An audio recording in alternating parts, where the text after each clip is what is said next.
another example, I think, that the opposite end of the spectrum, where I actually believe you need to be pretty much completely silent. Funerals. Actually, I don't know. Funerals are bad. I never liked him. I'm glad he's dead. Why human do?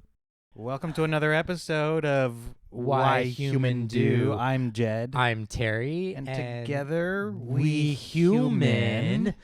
Sometimes we are not sure if we are. But today we are. We'll get it right. On today's episode, we're talking about another socially awkward situation. And we're going to be talking about how audience. And that might sound weird, but we're asking the question, how are you a good audience member? When you go to someone's show or you go see something, you see a play, you go to a concert, you see a concert show, comedy show, an improv show, any number, a kid's recital. Ooh. A martial arts tournament. Getting a belt, getting a black belt. Your child's softball game. You go to the Olympics. When you go to the Olympics. You watch the finals at the FIFA World Cup. How are you a good audience member? What are your obligations?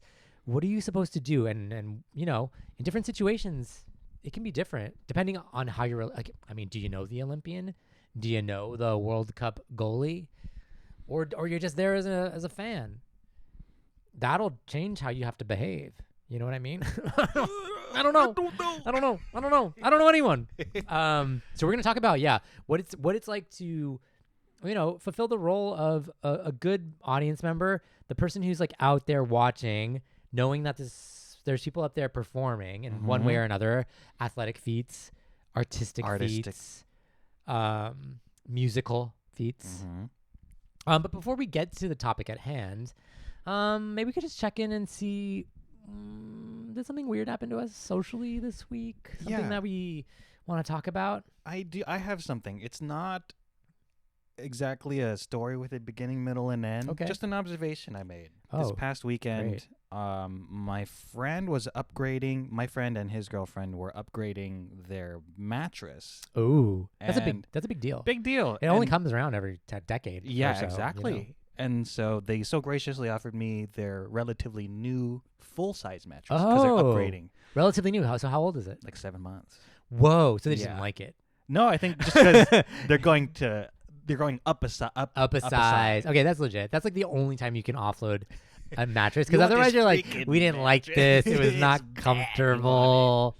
It's so funny too, because just generally speaking, not just mattresses, but do you ever feel that like the manufacturer always recommends like upgrading whatever product they have on this like insane timeline where it's like you should really replace your mattress every 6 months. You know what I mean? Or like they're always like these like sort of like stock, the most optimal way to enjoy it. Exactly. Like you should be, and like they say this, like you should be washing your pillowcases every day after every use.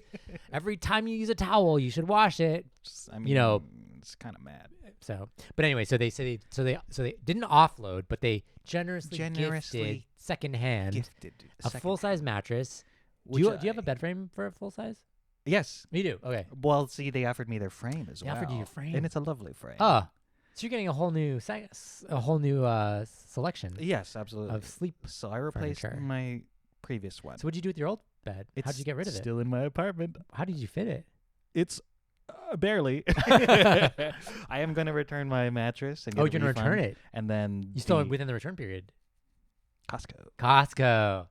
And guys, PSA, Passant? become a Costco member. They'll take anything back. I told you the story. Yes. They were gracious. I mean, literally, I've returned like a handful of things to Costco, but I did not expect to be able to return this. And I just went in on a lark. I went in being like, I'll see what they say. Yeah. I had bought my car, which is an electric car now, years ago. This was my first one. And my e-Golf, which was, great. I loved it. It was so nice. It just didn't have enough of a range, so I had to get rid of it. But I bought a charger at the same time. And I bought it from Costco. It was a great deal. Love Costco. Love all their products. But it stopped working 6 years later. Like 6 years later. Like legitimate. No, maybe not 6 years. 5 years later. And it just stopped working. I was like, oh, shoot. What do I do with it? And part of me was like, I could just throw it out. And then part of me was like, but I'm creating more waste by throwing it out. And I was just like, maybe I'll just try to return it. I'll just go in. I have the receipt because I ordered it online. So I had that. It was attached to my account. I walk up and I'm like, hey, I want to return this. The lady's like, what is this? I was like, it's an EV charger. She's like, what is that? Yeah. I was like, for electric cars, it's like how you charge the car. She's like, oh, okay. Yeah. I was like, is it cool if I return this? I was like, yeah, do you have the receipt? And I was like, yeah, I got the receipt on my email. Online. Showed it to her. She's like, sure. She's like, I don't know what this is, but I'm going to take it back. And she like gave me a full refund for it 5 years later. And I was like, oh yeah, this is great. And then now it's Costco's waste. I know it's Costco's waste. Yeah, I know. I thought to myself like, hey, I'm not creating waste, but yeah, they're creating waste somewhere. I was like, maybe they'll send it back to the manufacturer. Maybe they'll do something with it. But at the end of the transaction, I was like, hey, I need a new EV charger, as witnessed by my returning this EV charger. She's like, do you have one of those in stock? And he's like, I got it. She was like, I have no idea. I don't know what that is. She was like, I don't know what that As is. we established, I don't know what that is. And there was none in stock, Oh. unfortunately. So I ended up having to buy it on Amazon, sadly. But you at least were able to assuage your grief. My grief with a nice hot dog with a hot dog and with a hot dog pizza. combo. Oh, $1.50. Gourd. But anyway, sorry, I distracted us from your story of your mattress. Yes, so I'm going to return that to mattress. But the main thing was I needed a way to transport this mattress from my friend's place to mine. Yeah. Oh yeah. I had the honor of asking my brother to borrow his pickup truck. Okay. And this is where most of my thing is revolving around is driving in a pickup truck. Yeah. I get it. Oh, the power. Yeah, I get it. You know Dude, what? people were giving me so much space. No one was tailgating me. No one was pressuring me. I was driving so leisurely. nice. It was it's so much different when you're a small car and you get bullied around. Oh my God. Well, you're in a Fit too. Yeah, I'm a little tiny little Fit. Just one grade above a go-kart. I was gonna say the what are the ones with like the 2-seaters that have no trunk basically? Oh man, those things are like they're smaller than a Mini Cooper. You can like park them vertically. Yeah, those things are tiny. But what I was gonna say is as powerful as you feel driving around in a pickup truck like an F-150 or whatever is as small as you feel driving around in like a U-Haul. Oh my God. Because you feel so tiny. I don't know if you've ever driven in like one of those box U-Hauls. I've driven, yeah. But you feel like you're a child. Like they're so big and you have no visibility. You know when you got in a car as like a 7-year-old into the driver's seat because you like snuck in and you're like, let me see what it's like to be in the driver's seat. You didn't even have the keys, but you're like, your hands are up here. You can't see through the windshield or the rear view mirror. And you feel just like tiny. Yeah. You realize how small you are, that the world wasn't built for you. That's how small you feel when you get into a U-Haul. But I feel like there's also some comfort in knowing that like I'm driving something potentially dangerous and heavy. Sure. And I can't see. I so you better treat me like I can't I have see. no control over this. You better watch out for me. This is a rental. That's not even mine. But you felt very powerful. But driving. I get it. I get it. The power. I'm so resentful. Jed just went out and bought a shotgun. I feel so powerful. And I realized having driven in that truck for most of the day and going back into my car, my Honda Fit, it is not suitable for my height. Oh, because I realized I'm driving like this. Yeah. I'm hunched over like a clown car. Like a clown car, and then I'm driving my brother's truck, and I'm like, I can sit up straight. Is this how it's supposed to feel? Think about it. Think of all the medical bills you're I'm incurring just right now. All of the scoliosis or whatever. And the capacity of this truck is like What truck is it? Tundra. Toyota Tacoma. That's a real military truck. I feel like every dude who enrolls or gets their bonus from the army buys a Toyota Tacoma. I get it. I get it. I get it. Jed is now Republican. I freaking hey. I got nothing. Did you end up having to move it yourself? Yeah. Oh wow. So that's hard. A mattress is really hard to move yourself. They were able to help me load, but then when it came to offloading, I did that by myself. That's tough. You could have asked me. You've helped me move stuff. No worries. I'm very strong. I know you are. I imagine you like one of those like African women carrying like, you know how they do it on the top of their head? On the top of their heads. Like if they're carrying ginormous buckets of water, but like you're just a carrying big mattress. a mattress and bed frame attached to it. Yeah, exactly. The whole thing. You like get to the doorway and you're just like, can you do it? Conk, conk. Yeah, I had to do a little bit of a tilt kind of thing a little bit. You got to do a little maneuvering. Yeah. So you get to your apartment and you have to move it in yourself. So did you drive? So you drove down your car down to like Huntington Beach to grab the other car? No. My brother's truck is out in my folks' place. Oh, it's in Riverside. So I drove my car in the morning to Riverside, had breakfast with my ma, and then drove the truck to Glendale to pick up my friend's mattress. Drove it to my apartment, dropped it off, drove the truck back, filled it up with gas. Okay. Because hey, that's really nice. We talked about being a good guest, but being a good guest of your car means bringing it back with a full tank. You gotta leave no trace. Leave no trace. That is leave no trace. Someone came in and actually made it better. Yeah. And then I drove back in my car. Yeah. So it was a full day. It was a full day. What time did you get to your parents' house in the morning? I overslept, so I got there at like maybe 11. Okay, and what time did you leave? I left at 12:30 to get to Glendale. When did you get back, and when did you leave your parents' house finally? I left my parents' place at the end at like maybe when I called you, when we had that phone call. That's when that's when you were doing that. Was like maybe 7 or 8. Oh, 8, okay. Maybe? So it was like, a full day. It was a full day, like a work day. Yeah. Okay, great. So you have a new mattress now. I have a new mattress. Spring mattress, box spring. It's a firm foam. Foam. I'm not crazy about it. You're not crazy about it. Well, I'm not crazy about like it foam, better than, but I think I am. Is it preferable to your last one? Yeah, definitely. Okay. All right. So that's good. So it's an upgrade. Yes, it is. It's always nice when someone, I think in some ways, like, when someone thinks about you enough to give you a hand-me-down, they've probably even thought about you more than if they've gone out and bought something for you. Because normally when you go out and buy something for someone, it's for a reason.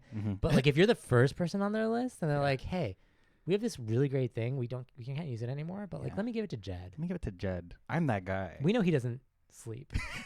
So let's help him sleep. My sleep is not good. I'm a side sleeper, in case you're wondering. I'm a side to back to side to back. Oh my God. Actually, that's me too. I have to like every once in a while just change position. I wake up like wrapped like a burrito in my bed sheets. Ooh, that's fun. You're like tangled up in it. You don't know where it starts and ends. And you're like, I'll never get out. Oh, I'm stuck here forever. Who did this to me? It was myself. Yeah. Can you imagine like... It's like your own worst enemy is the sleeping version of you. It's like doing all these terrible things to you. Yeah. It's like, what have I done to myself? You wake up and you're sleepwalking, eating Doritos, gaining weight. Like your sleepwalking version of yourself goes into the mirror and looks at it with its eyes closed and says, "You're my enemy. You're my enemy. I'm gonna ruin your night." Why am I so full of ice cream? I know, right? I'm just punishing daytime Jed. Awake Jed. How dare you? Great. So yeah, that's awesome. Wait, so was there any kind of like weird social interaction? It was just the observation that driving in the pickup truck versus driving in my Fit was like turned you into MAGA. Just that the interaction of cars around me, it was such a relaxed drive in my brother's truck. Oh yeah, sure. Because again, people were not on my ass. Yeah. People were giving me space. No one was cutting me off. Isn't that funny? I don't know. I just think it's like it's the implied threat. It is. It's also like what comes with that person who drives that right, car. Exactly. You're like, what else is this guy's got a gun. Yeah. And it's also really funny because you can see the truck and then you pull in and then you see this face. Like, I know, right? You're like, I love this. This is bad. I feel like you got a taste of like another life, another lifestyle. It's funny, like you're adopting another culture. It's It's like, oh, we're adopting this other culture. Pickup trucks, country music, Chick-fil-A. What else we got in there? There's a whole just like Kid Rock. Sounds like a better life. Oh, better choice. I'm fully there. That version of me is living a better life. Happy, content, never worried about and international politics. Vertically above other people on the road. Absolutely. And that's where the true societal hierarchy starts. How high up are you on the road? I think it's just good to get a taste of power. Imagine those 18-wheelers.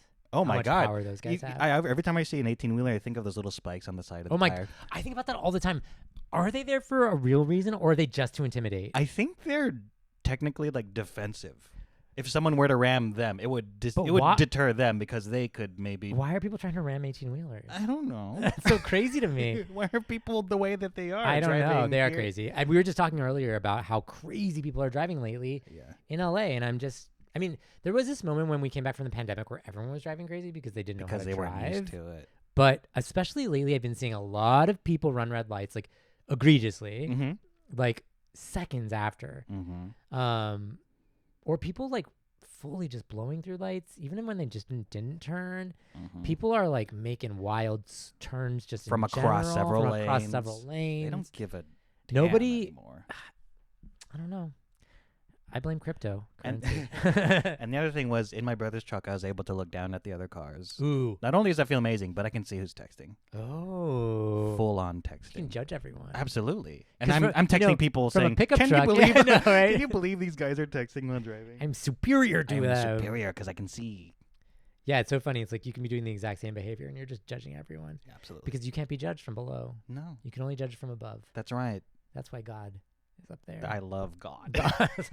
God. That's fun. I love that. I Yeah. love that newfound power that you have. Oh my God. There's so few places where today we can feel strong Yeah. and manly. Hey everyone, But you get in a pickup truck, if you're feeling emasculated, sponsored by Toyota Tacoma, the only way to increase your testosterone. now I'm as virile as ever. That's right. Well, I don't have like a weird There's social. no, yeah. Oh, No for- social yeah, for yeah. your social verdict. Yeah, There's yeah. no verdict to The be made. verdict is I'm be a careful. god. Be careful. No, it's a slippery Don't- slope, don't and next let it- time you don't see let- me, yeah. it's trucker hats. It's and all downhill from I here. got truck nuts. Oh my god, I can't imagine the next time you come in and you're just like, you got a revolver on your belt. You're asking me to support a super PAC. Hey, get her done. Get her done. Lock her up. Oh, God. For me, this isn't weird. Okay, so this was like a slightly weird social gaffe probably on my part. Mm. Okay, so originally I had one of my friends was planning a brunch. Mistakenly, I thought it was Saturday, but it was really Sunday. But I found this out on Friday. Okay. So totally fine. But prior to that, I had committed to another brunch on Sunday. Fortunately, the first brunch was supposed to be pretty early. It was supposed to be like 9 a.m., which I was like, okay. And I said the other one was like at 11:30. I was like, plenty of time. Only problem was Started late. it started late. People were like, oh, let's do 10 instead. And then people were arriving late. And so, but I got there like right around 10. So I was like, because I knew I would have to leave, but I didn't tell anyone that I had to leave like right away. So because I like, didn't want to beat that person, who's like, I got to leave right away. And then everyone's always like, don't, what do you mean? You came right, da, da, da, da. But everyone was very cool about it. But it kind of had been, I hadn't seen these friends in a while. So they kind of like did it under the guise of like, oh, let's like do a brunch for your birthday. Cause it was like, but it was like a month it ago. was for you. Yeah. So it ended up being for me, which was like, it made it so much harder to be like, hey, I got to Like, go to another social engagement yeah. like right now. One which I kind of had proposed. So there was the reason I was at the main sticking point on the first one was the fact that like it was kind of a celebration for my birthday. And then the second point was the second obligation was I was the one organized it. who was like, let's do brunch. Yeah. So what I ended up doing was I did excuse myself A little bit later. a little bit later, and I told my other friends I was gonna be a little late. Yeah. And I was totally fine, and they were totally cool and everything like that. But I did realize that like, oh shoot, you get invited to something that's for you, and you gotta really like, you gotta stay long enough that it's like to make it seem like to make it yeah. this is all for you. But it was great, and it was great, and it was like they were so lovely, and I just like there's always a point where it's just like I always overextend myself, I think socially, or it ends up being like because there are let's call them hot spots during the day, right? During different time periods where a lot of people want to schedule stuff, right? Oh, So there's like sure. brunch hour, there's like dinner hour. So different times Witching tend to hour. get over the witching hour where you brew your potions, you call to the underworld. You looked up for the underworld. Yeah, that's where God, the underworld. I love God. I love God. But there's like certain like little like moments into the day that get overbooked. Yes. You can't avoid them. Right. You can't be like, you're my friend who gets the 3 p.m. slot where nobody wants to be. So yeah, I did the thing where I had to like leave early and arrive late to do the both of them. So I don't know. And it didn't really announce that I was going to another social engagement or like what the details were, nor did I announce that I was at another social engagement. But I think that's polite. I think that was like, I don't know. You don't owe it to them. Yeah. Is there? No, that was it basically. I think you're in the clear because initially it was set to be 9 a.m. Yeah. 9 and a.m. then people trickled in at 10, and I think there was a little bit of an assumption made on the people attending. Hey, we've got our whole afternoon cleared. That's not always promised. That's not always, like, sometimes I'll schedule something with people and I make the mistake of assuming, oh, that means if you're going to be out here, this much time, right? we're clear for this amount of time. I think that's you never kind of know. You don't know. I do think that's kind of like an interesting thing. Like, and we could debate this about like lots of different things, but like when you decide to schedule something like a get together, a social thing, how much time do you automatically assume for that event, right? Because like not everyone has the same definition. Like some people are like, we're going to, because like it does matter, right? Like let's say you're having brunch out, like max you're probably doing 2 hours because you can't stay at a restaurant longer than that because they need to turn that table over. But if you're going to brunch at someone's house, you could be there all afternoon. I agree. You could be there until dinner. Yeah. I agree. And if everything went the way that you initially planned, if you came in at 9, you would have been done by 11. Yes. That would have been your Would have been 2-hour totally obligation fine. and then been able to go to your next brunch. Exactly. Yeah. But instead, it was like You had to push everything. I had to push everything a little bit. Because they assumed it was all, hey, we're all doing this singular event. Also, yeah, and also like they assumed that I didn't plan something right after. Right. Which is actually reasonable. It is it is reasonable. That's why I would say like on my part it was a social gaffe, but like I would also say like given the circumstances, I did the best that I could with it. You get a little slap on the A little wrist. slap on the wrist, I think so. But no I should have crime. double checked the real thing was the calendaring. I didn't check the text message. Like I didn't go back and confirm that it was Saturday. And you're generally Sunday pretty good about instead of Saturday. scheduling, so you're allowed. I very much rely You have a good record. I put everything in Google Calendar. Everything. So if we're like even hanging out, even if we're doing, I always put it on. Also, I was doing this today. It's the only way I remember what I did. Oh, yes, exactly. I need to go back to my Google Calendar to remember my life. When I like go into my planner or if I'm trying to journal, I'll be like, what did I even do the past What did I week? do? What did I do? Where was I? Because I think about it, like, I can't even remember where I was, like, on Thursday. It's a You know what I combination mean? between your calendar, your credit card purchases. Oh, yeah. The credit card purchase is a good way to, like, triangulate where you were. And your emails. Emails are good. Texts, maybe. Sometimes text. Sometimes it's They're hard to but track they're down because it not, updates. Like, and it's not, the way that you it's like not see time is not recent. really great. Yeah. But yes, credit card transactions and calendar are great for remembering where you were, what you did. But what did you eat? But what did I eat? That's last Thursday. Oh my God, where was I Pop last quiz. Thursday? Oh my God, I don't even know. I You literally fool. don't. I'm like You fool. at the moment. I probably looked at my calendar less than 20 minutes ago before we started this, and I don't remember what I did on Thursday. You don't write down what you eat? Oh my God. Thursday. Where was I? What was I doing? Friday, the Thursday. day after we went to the library. That's right. Me, you, and Tony went to the That's Central right. Library. Guys, PSA, use your library. Use your library We went to card. the Octavia lab Yeah. at the Central Library in Los Angeles. And guys, this place, your library isn't just for books. This lab has a 3D printer. It has a large format printer for Vinyl posters, cutter, a vinyl cutter. a It has a podcast memory studio, archival memory archive where you can like thingy. upload your old tapes to digitize them. It has a photo studio. Like you can use all this for free, guys. Some libraries rent out power tools and instruments. Yeah. Guys, this is your public fund. This is where your public This is funding where your actually money goes. goes. This You is where have your a right tax to money access it. goes for good and not for blowing up my spot. ooh, I won't go there. Just know it's happening. House of Pies. What'd you say? Nothing. House of Pies. What? Okay, I think probably we should get to our topic. So our topic is probably very unique to Los Angeles a little bit in New York. Maybe those like, but you all have friends who Chicago. like do lots of things. And you have like probably friends with kids who have like performances. But how How audience? How audience? How audience? How do you be a good audience member? And what are your obligations? Right. I think like for us, we should probably start center stage Center stage with our Oh, central world. Oh, for us. We are improvisers, which, we're embarrassed to say. Unfortunately, We're very sorry. But, I think like for us, I think as audience members, we're oftentimes at our improv shows mostly audience members because the way LA Improv works is you get invited to a show where no one comes up, no one shows up except for audience members and maybe their boyfriends and girlfriends. But beyond that, you're other performers. It's just other performers. So you got to be a good audience member. You got to laugh.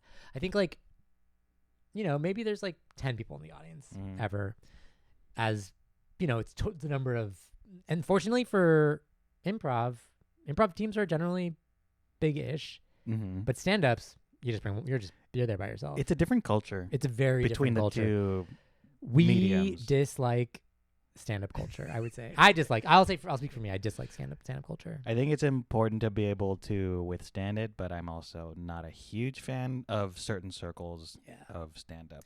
But we could talk within the comedy scene in general. Like there are different expectations, I think, for audience members.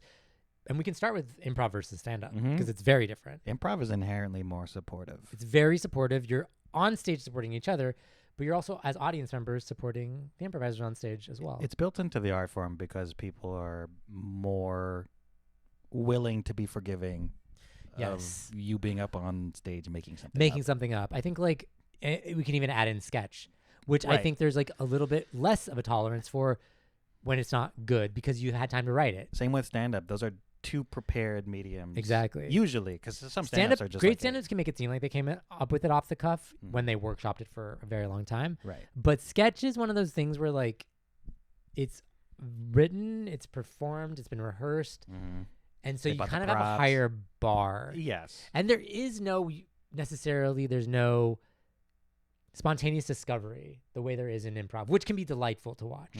When you really see someone discover something funny to themselves that they didn't know was coming, you just laugh with them because it's like so fun to watch in that moment. But you don't really see that a lot in sketch unless it's like a small moment. Yeah, and some good stand-ups can also be fluid in the moment. Be like, hey, whoa. Yeah.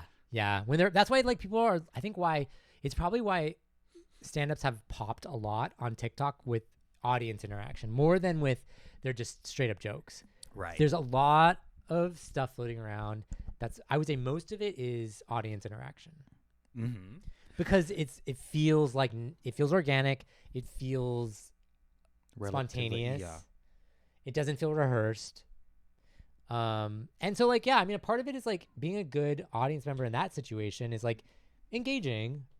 Because I think this is creating a culture of audience goers who may not have been to other shows before, thinking like, oh, it's normal to try to talk and get a rile out of the performer. Right.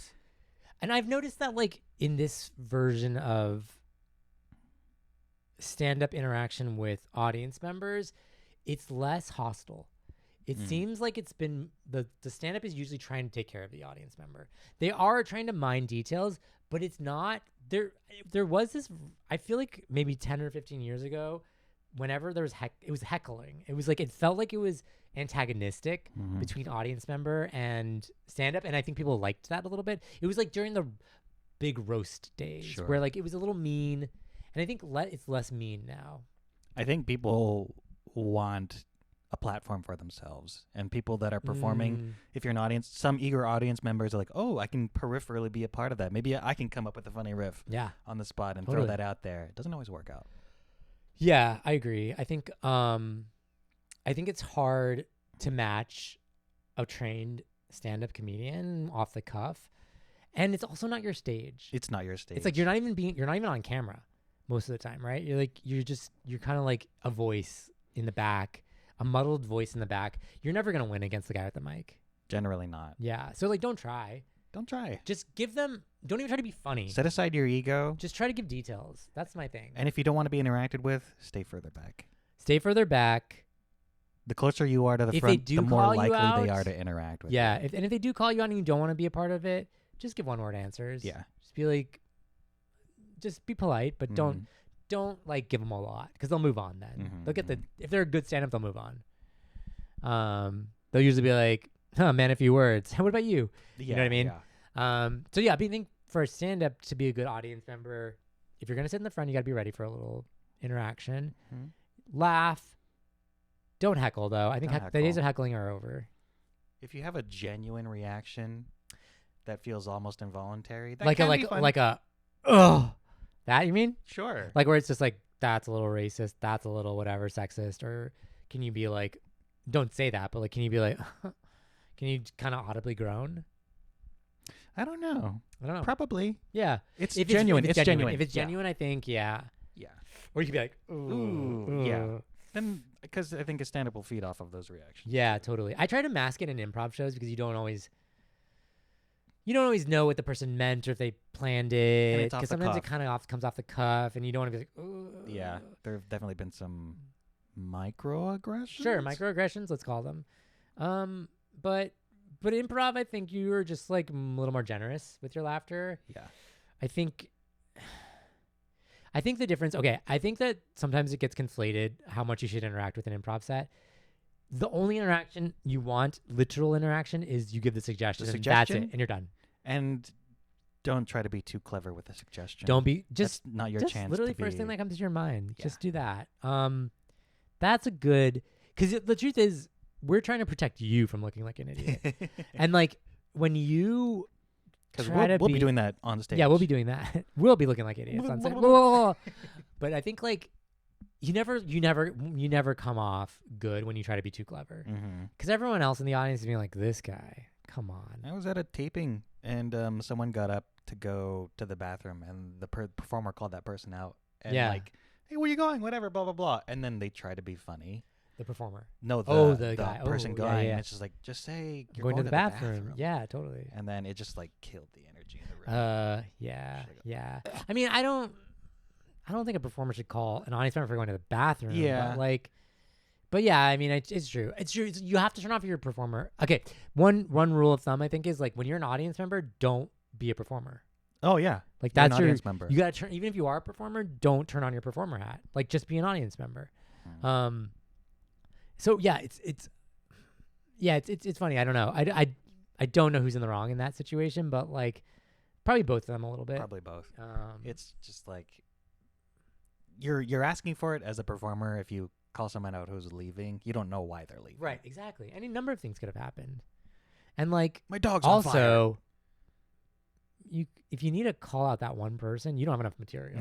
That's true. Like you should be like plowing through your material. I think this is why people are kind of annoyed by crowd work shows because now doesn't feel prepared at all. It doesn't feel prepared, and sometimes these stand-ups are not interacting with each other, and so one stand-up will go out, do crowd work. The next stand-up comes out, does crowd work without realizing the other person before them did crowd work. Right. Next one comes out, does crowd work, and it's just like, can you stop doing crowd? Yeah. We paid to get a performance. And here. I think that's where I'm on the side of the audience, where you can't demand too much out of them if you don't make them feel safe. Oh my God, completely. Yeah, you gotta like bring enough of your own material. You can't expect the audience to entertain you. Because I think we probably align in that is one of the most irritating aspects of stand-ups. Yeah. Will be like, it's okay, it's funny, you can laugh. Am I too edgy for you? I know. When it's is it funny. too much? Oh, blah, blah, blah.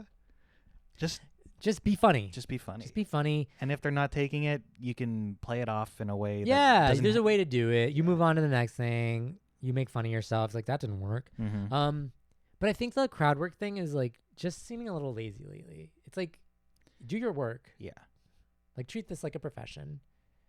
Like I know you want to probably get good at crowd work, but if you ever want to do a Netflix special, you're not going to be doing crowd work. Yeah, unless someone did a Netflix special that was just crowd work. Really? I think a couple people. Oh God, but I didn't watch it. Yeah. I wouldn't watch it. Yeah. Okay, so we talked about a little bit about improv and sketch and comedy. But there's a lot of other shows. Like I think the next natural thing is like a dramatic play. Oh sure. Like a sub 99 seat theater, like a black box theater. Mm-hmm. Your friend. Like, what's your obligation to those? You applaud sure when other people applaud, usually during the breaks if it's a musical after a big number. Don't talk during the performance. Don't talk. There are way too many people talking during performances lately. Too many people moving around, shuffling around. You could do that at a sports you distract game. everyone. You distract everyone when that happens. Mm-hmm. So don't do that. Even in a big even a big one, you're distracting a whole bunch of people around you. Mm-hmm. So don't do that. I know they always joke about unwrapping your candies, but don't, because like they're loud. They're very loud. Unless you can time it with the applause. Yes. I always time my sneezes with the applause.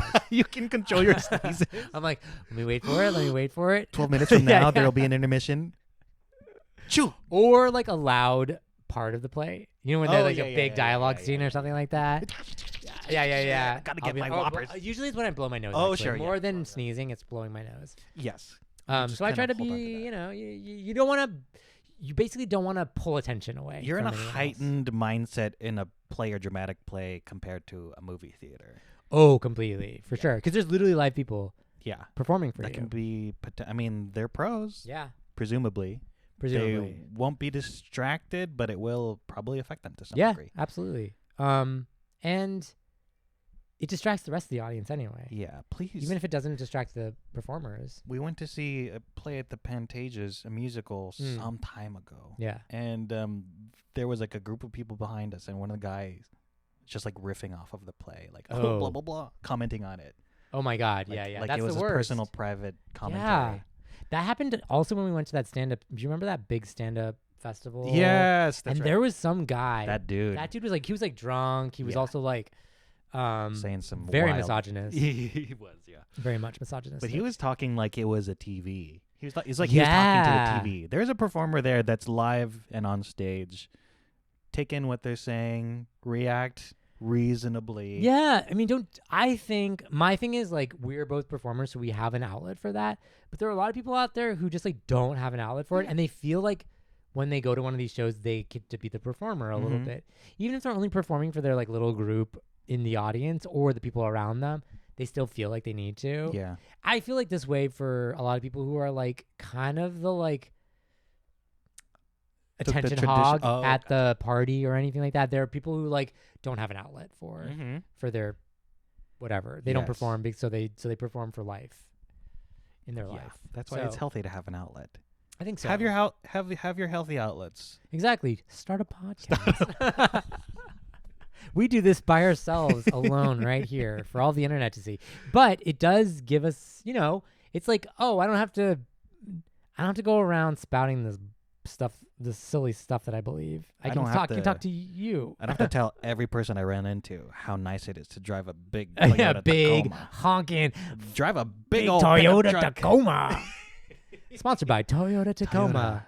The quickest way to testosterone. Oh yeah, I'm a man. I'm a man. Dude, you should try it. I should try it sometime. Have you tried driving a big old truck? Imagine you go to your doctor. I'm a little bit low on testosterone. Yeah. My prescription for you is purchase a Toyota Tacoma. Yeah. Go out there. Or give it a couple revs. Give it a couple honks. Go off-roading. But we were talking about plays. Yeah, plays. And movies. Yeah, be of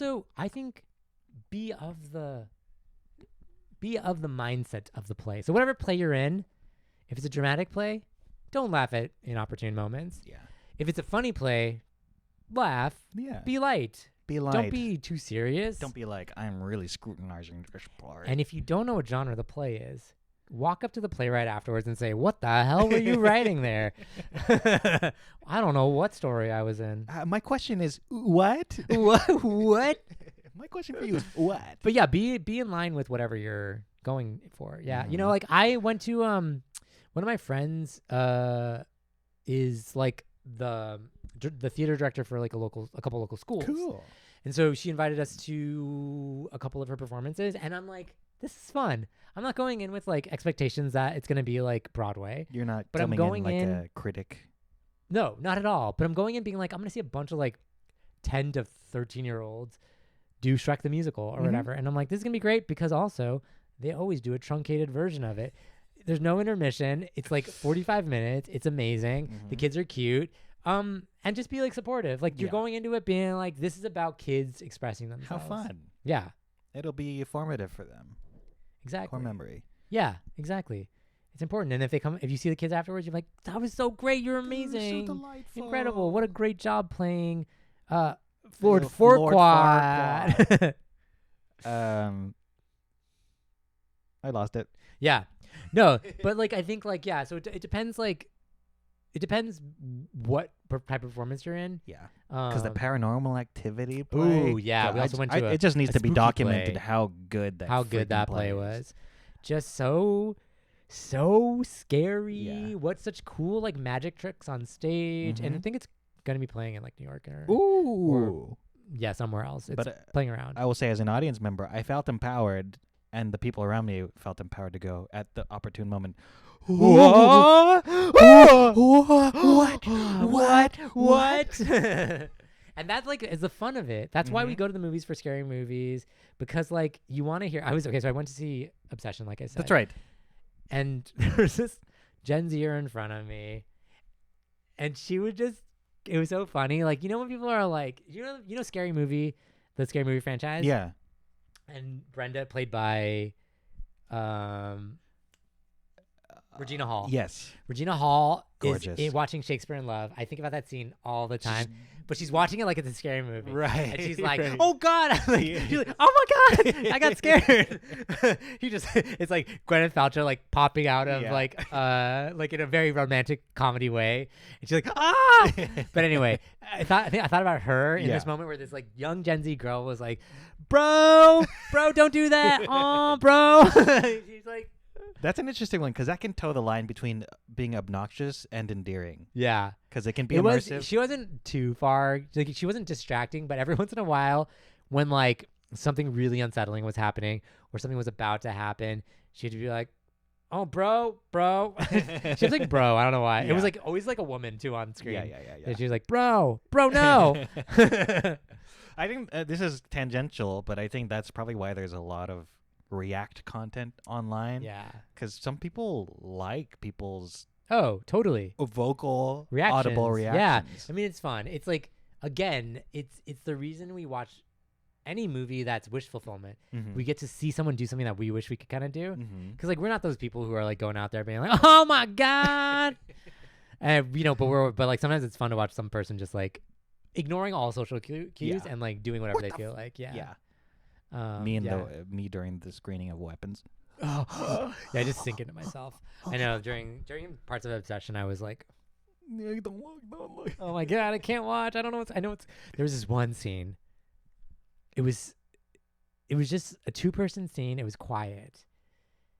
And I knew something was coming. Yeah. I just knew something was coming. The way the sound design, it was being played too casually by like actors. Mm-hmm. So casually that It's disarming. It's disarming. And the director wants you to feel like everything's fine. Don't worry about it. And the characters in the movie are also like, everything's fine. We're in a good moment. This is a happy moment. And boy, was there a jump scare. A big jump scare that extended to a real gruesome sequence. Oh God. Yeah. So anyway, yeah. So audience members, be ready. Yeah. Yes. I think this is interesting thing with tension as an audience member. There's always someone who wants to be like, break the whoa, tension. I noticed there's tension here. And the movie's going to do it, but what if I beat them to the punch? I know. And then they make a... Or they're so uncomfortable with it, they have to like express their discomfort with the tension. If you're expressing your discomfort... Like, no. I think I'm on board with that. Yeah. But if you're trying to be funny and be like...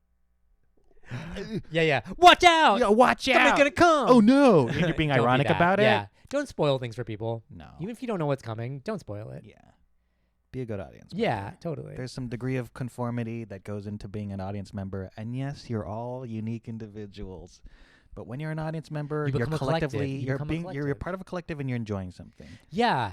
Again, like being a good audience member is going with the consensus of the audience. Mm-hmm. It's not always clear, but when it is clear, just ride the wave. Yes. It's like doing the wave. That's right. It's like doing the wave. You're at a sports game. A sports game. You game join in. Is what we call it. You don't try to wave before the wave comes.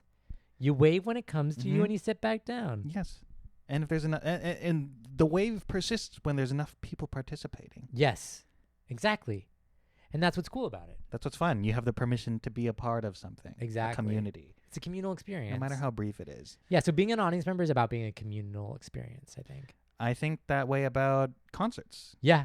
It's definitely a communal experience. People there are generally there to enjoy their artist. Yeah. They all have the common interest of the artist for the most part. Yeah. Or they just love the venue. I know, right? I only come to this this one spot. I love the Greek theater. Yeah, I love the food here. The expensive food here is amazing. But everyone's there to enjoy the same thing. As an audience member, people are there to see the performer. The performer perform. Remember that. It's if you're singing along, you can't be louder than the performer. Don't do it unless they cue you up to say, "Hey, your turn." They put the mic out. The mic, you sing it. But otherwise, your level is about the same as everyone else's. You're not distracting anyone. Because the people around you can hear you. Yeah, absolutely. I will say there's one time, and there's one form of audience participation that I do really like, and I'll give the example of a concert that I went to at the Greek, and I think it was done by a fan, and so what they did was, and I thought this was very cool, they were passing around this Ziploc bag, and all it had was different colored pieces of paper, little squares, little like about like the size of like a Post-it tab. You know, like the thin vertical, like that, really tiny, thin horizontal tab. They said take one, and they were passing it throughout the entire arena. Big bag. And so what you were supposed to do is at one point you put it over your flashlight, and it became a color. Oh, that's cool. So you would put it up, and all of a sudden, everyone had their flashlights out, and they were all different colors. Different color. Yeah. Yeah. I thought it was very cool. That's fun. That's the stuff that can happen at concerts. Yeah. You have a lot. There's a lot of fun, unique experiences that you can do as a big community. As a group, you can only do in a concert. In that big of a Flash venue your lights with outside, everybody. where everyone can turn around and look. Yes. It's very cool. That's very special. Yeah. The thing that does give me anxiety though, if you're an audience member and you're clapping along, try to be on beat. Oh yeah. Try to be on beat. Sometimes I find myself like not sure what the beat is. Like, what are we on? Like the clap. I get so tense when like first the performer starts queuing up the audience to clap. Yeah. And the audience is clapping too fast because they're enthusiastic. I know. And then I'm like, no, guys. No, you got to go with the beat. No, you're throwing them off. No, it's wrong. It's wrong. When they course correct, I'm like, oh, this is a good audience. Yeah, totally. But when it's too fast, I'm like, no. Don't do it. Don't do it. You're going to mess everything up. It's bad. Is there any other... What are the major, like, audience? Well, we haven't really talked about sports games, really. We haven't. I think sports are one time where the bar is raised a little bit in how wild you can be. Absolutely. You can be a little bit more rambunctious because you're outside, it's daytime. Mm-hmm. There's beer. Part of the fun is a little bit of, like, the aggressiveness you're getting out through sports. Mm-hmm. The chants, the taunting, because it's one team against another team. Yeah. I think being a good sports audience member is about showing sort of unbridled enthusiasm. Yeah. But, guys, and this is not a hard line to draw, don't beat each other up.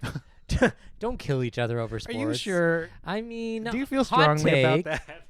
PSA. Pasa? Don't kill each other over sports teams that period. You have no period. But also, you have no vested interest. You're not a part of the team, literally.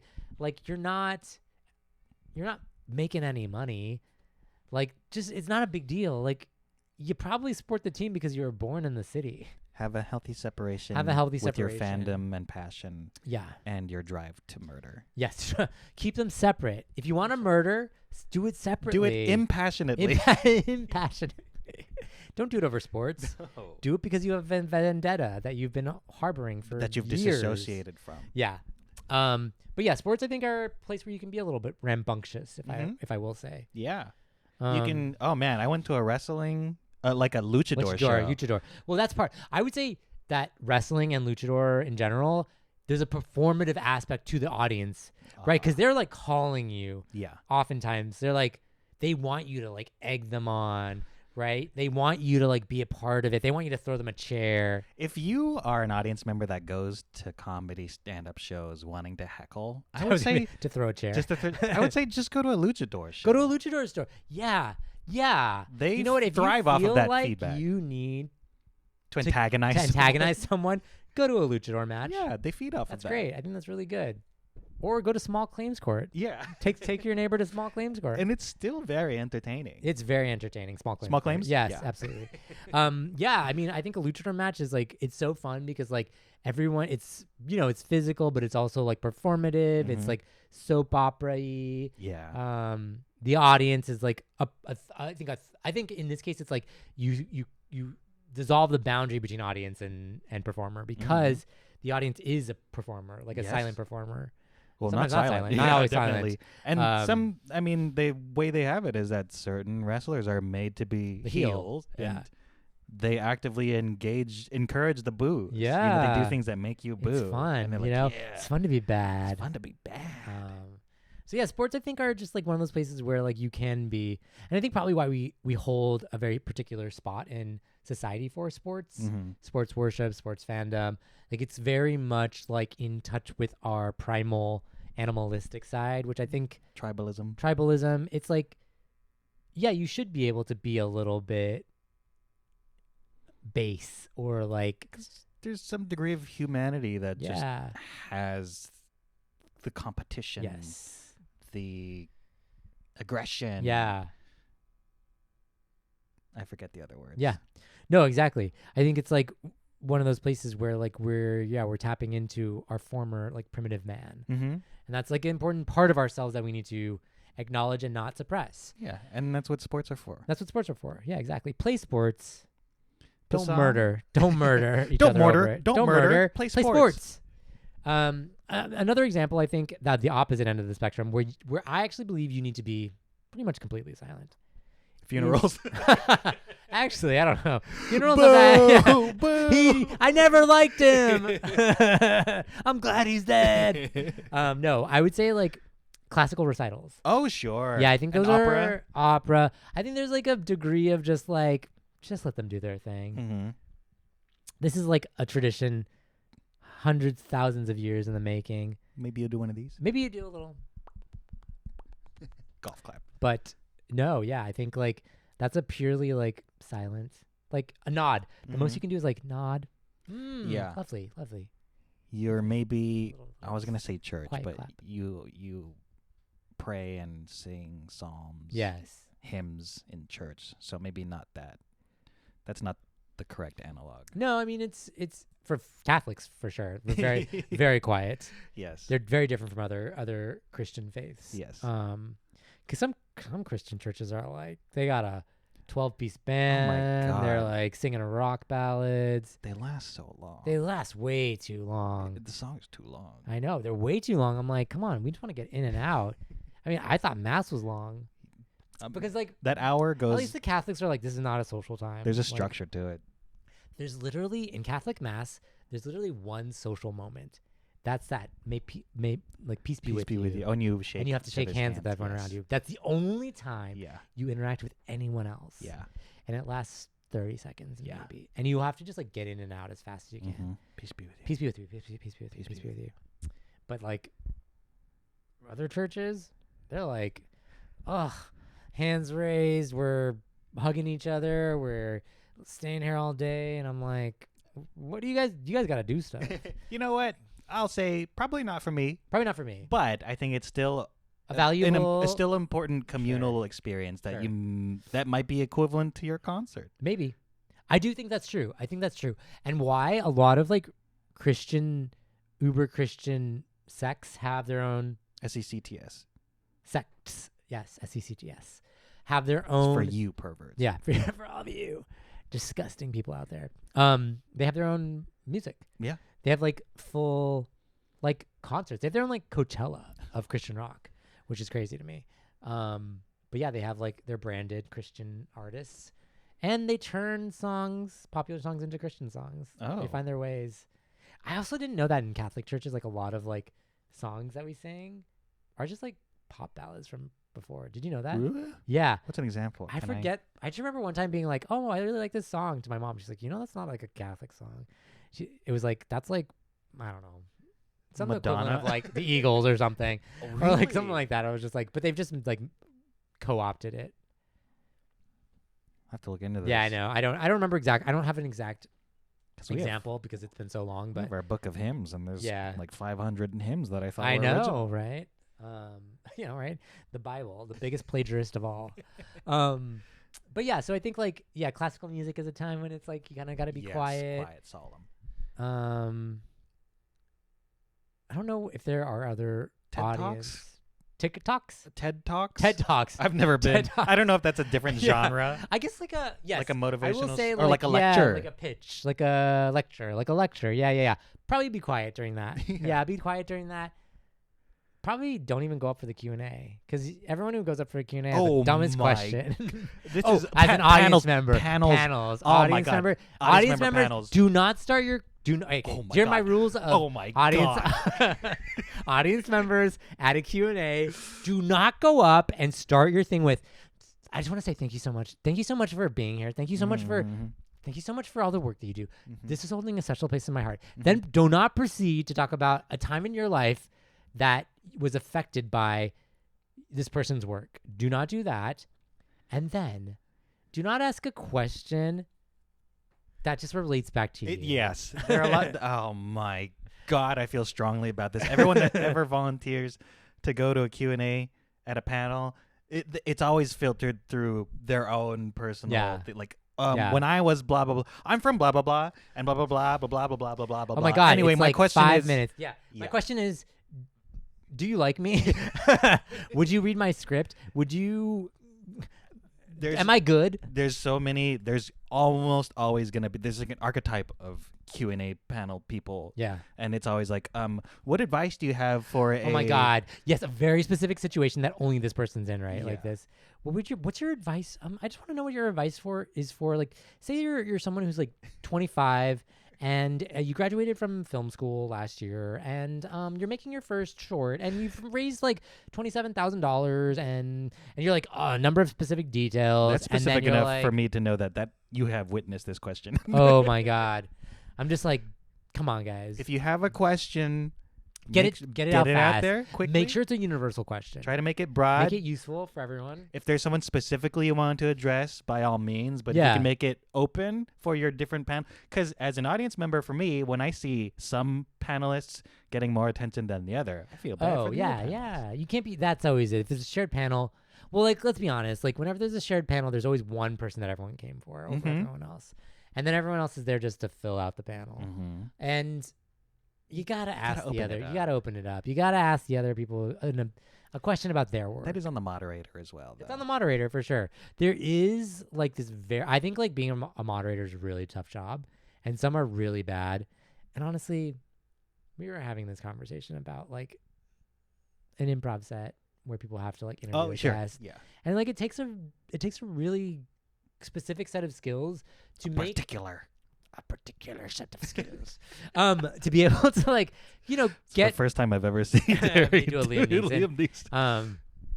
To make the panelists or whoever you're interviewing comfortable, and to be able to frame up whatever they're saying in a way that like you can use it, to make it universal, to make it feel like it's palatable for the audience. It's cohesive with the theme of the panel. You're truly the mediator between audience and panelist or performer. Or and you're also trying to mine. Yes. You're like a lot of times people have a lot of good stuff to say, but they don't know what to talk about. And it's your job as the moderator to really like get that out of people.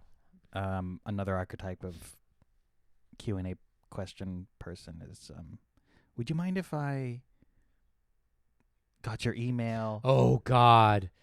There's a moment where everyone just sinks back into their be like, oh, let's cross into personal boundary. Don't ask it.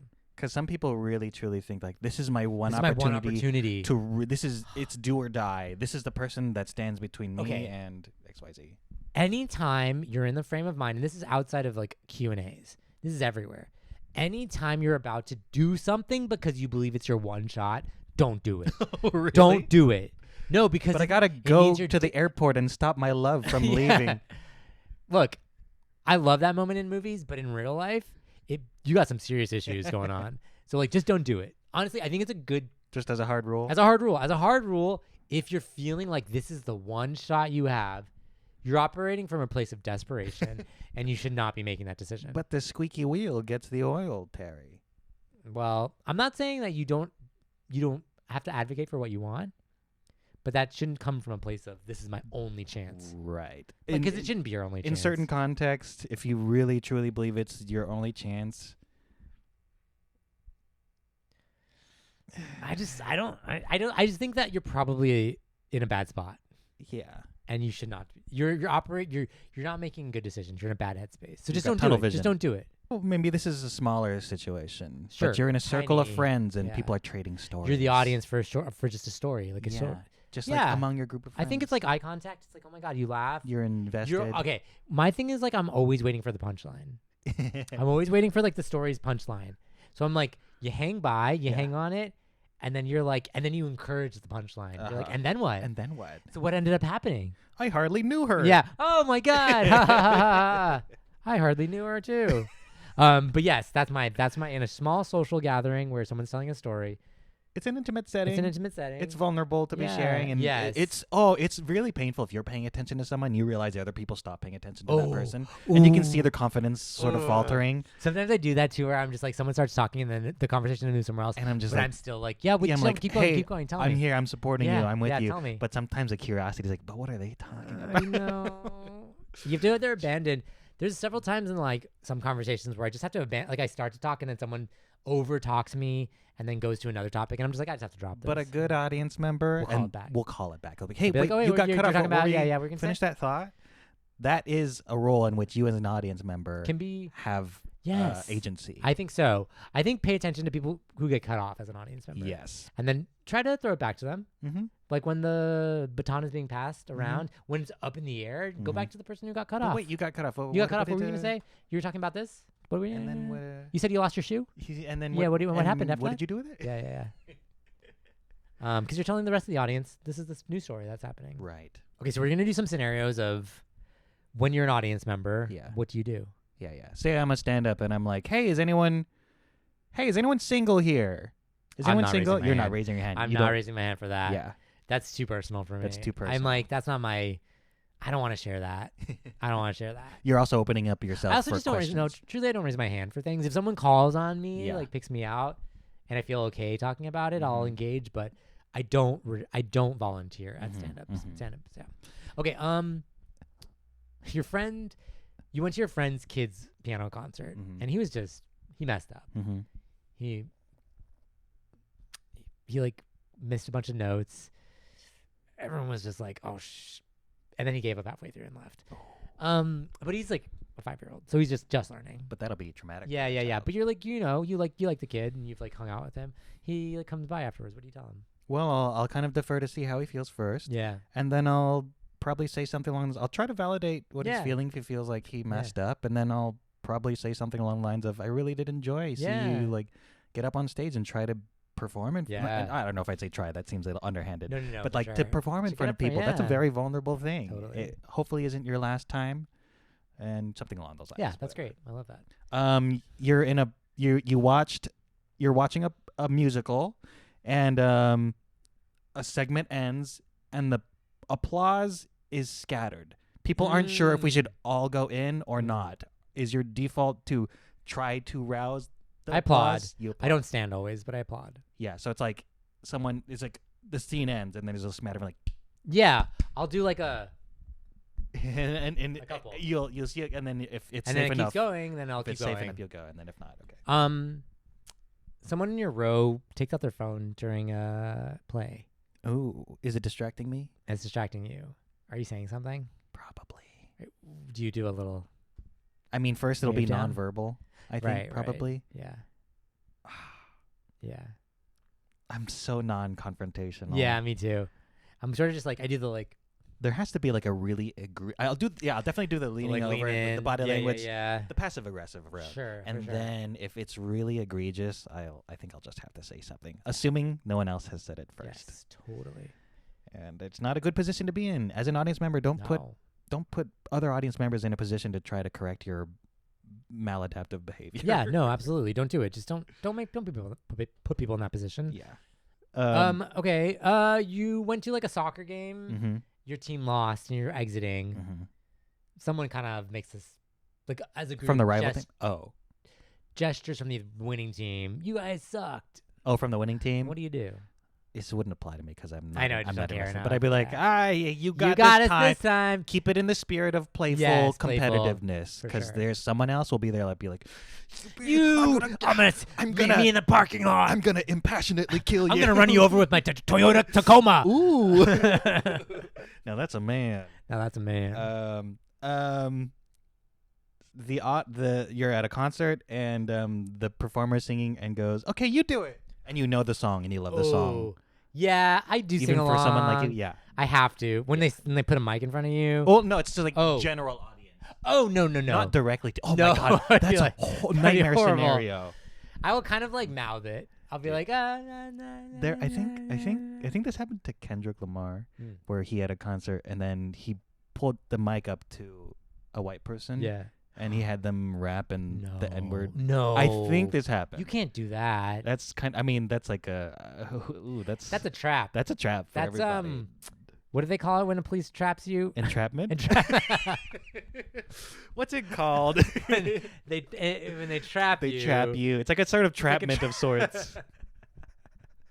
That is a little bit like entrapment. I mean, in the heat of the moment, maybe it's kind of like, and then you can't just be like, if you say it, you're too comfortable. You're too comfortable. You're too comfortable. Yes. You can't do it. Yes. So yeah.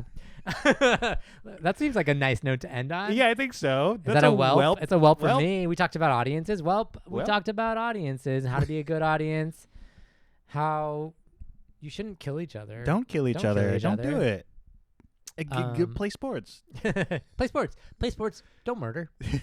Take it from me, the least athletic guy on the internet. Well, I'm Terry. I'm Jed. And this was another episode of Why Human Do.